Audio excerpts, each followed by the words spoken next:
과도한 범위 조금 이따 다시 한번 이 부분도 설명을 드리겠습니다만 과도한 범위 이제 눌림폭 조정폭의 기준이 형성된 상황이라면 그렇다면은 뭐 6만 원 기준 편입 구간 설정 범위 그런 쪽으로 넘어왔을 때 역시나 뭐 긍정적으로 해석하고 대처를 해야 된다라는 거죠. 그렇게 해서 일단은 DBI텍 같은 경우도 두 차례 분할 매수 그러니까 가지고 계신 분들은 유지고 신규 편입자 분들의 경우는 20% 비중 내에서 오늘 기준에 이제 15% 수준 편입하시고 나머지 이제 5% 정도를 들여다보겠다 이렇게 하시면 될 것 같아요. 62,700원 15% 목표는 75,000원 6월 이후 매집이 약 10% 금요일날 좀 빠져나갔기 때문에 그렇게 하고 한 적이 있습니다. 그게 일자로 따졌을 때 요 앞부분 5월 14일 17일 요때는 이제 딱 그 시장 조정도 맞물려 있을 때예요. 사실은 시장 조정도 급격히 조정받고 그 이후에 이제 가격 반발력 좀 나올 때 기준인데 수급 바탕으로 이제 잘 버티고 있다가 그 파운드리 시장 진출 얘기와 함께 차익 실현 욕구가 됐든 아니면 뭐 악재 인식이 됐든 그렇게 해서 5월 달에 조정폭이 이렇게 나왔던 부분입니다. 그죠? 요 자락이. 그러나서 이제 재차 수급 범위가 급격히 유입되면서 6월 이후에 한 10% 매수했거든요. 쭉 들어올리던 차에 이제 원래 추세대로라고 해도 추세 상단에 부딪혔네 좀 쉬어가려나 라는 그 측면에서 금요일 날 IT의 조정 그 다음에 또 파운드리 시장의 인텔 진입 뭐 이런 내용들과 함께 같은 눌림이 나온 거죠. 지금 기준은 이제 개파락 이후에 움직임이 제한적이란 말이에요. 들여다 볼 텐데 일단은 그 여러분들께 이제 올려드렸던 수급 범위 이게 뭐 순차적으로 좀 잘 나와 있는지 모르겠습니다만 이렇게 돼 있어요. 그 더 크게 해놓을게요. 일단 그 6월 24일부터 7월 15일까지 그 다음에 7월 16일까지 비교를 했을 때 그러면 누가 차익 실현하고 나갔느냐 했을 때 차익 실현하고 나간 쪽이 이제 뭐 예를 든다면 시티 쪽도 차익 실현을 많이 했어요. 많이 했나? 거의 안 했구나. 시티 쪽 같은 경우에는 요렇게 이제 얼마 매도가 안 나서 한 2만 주 의미가 없죠. 근데 이제 JP모건 쪽이 매도가 좀 많이 형성이 돼서 없어져 버렸어요. 없어졌어. 근데 이제 6월 24일부터 6월 24일의 기준은 6만 원 공방을 하고 6만 원을 넘길 때 기준을 잡는 겁니다. 6만 원을 넘길 때.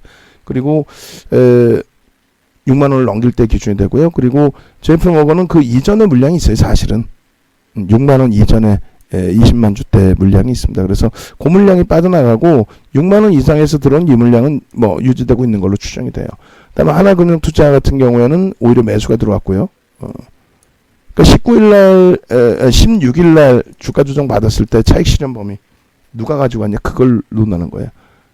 그렇게 해서 15일까지 누적 수급이 있던 쪽에 의미를 부여할 수 있는 주도 창구가 확 빠져나간 거는 제한적이고 나머지 부분은 다 순위가 그렇게 되면서 올라오게 된 거죠. 그렇게 놓고 보실 수 있겠고요. 또 7월 16일부터 해서 6월 1일부터 해서 7월 16일까지 6월 1일부터 해서 400만 주 뺏겼으니까 4,440만 주짜리거든요. 4,439만 주. 그렇게 따졌을 때 거의 뭐 9% 정도 물량을 뺏긴 상태. 또 외국인 기관의 손바뀜이 돋보이는 거예요. 사실상은. 외국인들이 220만 주 있었고 220만 주 있었고 그죠? 근데 이 부분이 270만 주고 130만 주고. 그러니까 손바뀜이 계속 있는 거지. 뭐 빠져나가서 개인들에게 넘겨진 그 흐름은 일단 아닙니다. 그리고 6월 24일부터 7월 16일까지. 그러니까 6만 원 이상 공방의 기준. 여기는 좀 뭐 6만 원이 아니라고 치더라도 그 이후부터는 계속 6만 원에 대한 공방 기준에서 개인들이 260만 주 이상 뺏겼다. 원래 330만 주까지였고 요날 빠져나간 물량은 6만 원 이하의 물량일 가능성이 높다. 그러면 이제 빠져나간 거고 손바뀜 수급 들어온 건 들어온 거고. 마찬가지로 6월 1일부터 7월 15일까지고 7월 16일 날 매수가 들어온 쪽도 일부 이렇게 있었다. 대형사 그 매집이 된 쪽에서. 그러니까 매도된 쪽의 기준이 되는 거죠. 그래서 JP모건이 이렇게 보시면 이제 한 20만 주 가까이가 6만 원 이하에서 물량이 있었는데 그 물량이 좀 소진된 것 같고요. 모건 스탠리는 뭐 3만 6천 주니까 의미 크게 없고, 그다음에 시티그룹 쪽 같은 경우에는 2만 주 정도 매도, 이것도 의미가 없고, 그다음에 메릴린치 같은 경우에도 9천 주 매도, 이것도 의미가 없죠.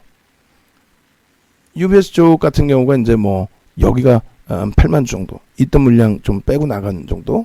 그다음 맥쿼리 쪽도 뭐 순위에 없던 창구인데 15,000 정도. 그러니까 의미가 없어요. JP모건이 매도한 거하고 신한금융투자가 좀 매도한 거. 근데 신한금융은 요 안에 지금 안 들어와 있습니다. 그러니까 실질적으로는 JP모건하고 UBS 쪽 차익 실현, 그게 단 거죠. 나머지 쪽은 뭐 제한적이었단 말이에요. 그러니까 크게 우려할 바는 아니라는 거죠. 마찬가지로 6월 1일부터 7월 16일까지 순서 부분도 순매수에서 순위가 바뀐 게, 순위가 미끄러져서 내려온 게 요 두 개뿐이 없어요. 나머지는 다 위로 올라간 거예요. 그러니까 의미가 없어요. 뭐 막 주도 창구에서 막 그냥 차익 실현하고 나간 그런 개념이 아니라는 거예요. 16일 금요일 기준에. 그래서 결론적으로 6월 24일 6만 원 공방 이후에 뭐 매수나 매도 부분에 차익 실현이 저렇게 이제 좀 공격적으로 나온 부분이 있지만, 아까 말씀드린 결국은 요 JP모건의 수급이었다. 요것뿐이 없다. 신한 쪽은 그 전에 들어와 있는 쪽이 없고, 그죠? 그럼 뭐 공매도가 됐든 신한 쪽의 경우는 아주 옛날 물량이 됐든, 나머지는 다 순위가 위로 올라왔어요. 위로. 제한적인 매도. 그래서 결론적으로 누구세요? 네. 결론적으로 DB하이텍의 이제 수급 범위의 문제점이 제한적인 상태고, 그리고 전체적인 그 흐름 자체가 오늘 기준에서 이제 추가적으로 막 공격적으로 물량이 나왔다 할지라도 어차피 이제 6만 원 선 공방 기준에서 수급을 또 들여다보려고 했었거든요. 근데 다행히 이제 요 정도에서 돌려줬는데, 만에 하나 추가적인 그 눌림이 나와서, 추가적인 눌림이 나와서 6만 원 공방이 나온다든가 그렇게 됐을 때 기준에서는 어떻게 한다? 추가 편입 기준을 설정을 하고 수급 범위 놓고 보면서 추가 편입 기준 설정하고 대처를 한다, 이렇게 말씀을 드립니다. 아시겠죠? 네. 그렇게 해서 보합까지 이제 일단 돌려놨어요. 그러니까 요걸 보면서 같은 6만 원 기준이었으니까 뭐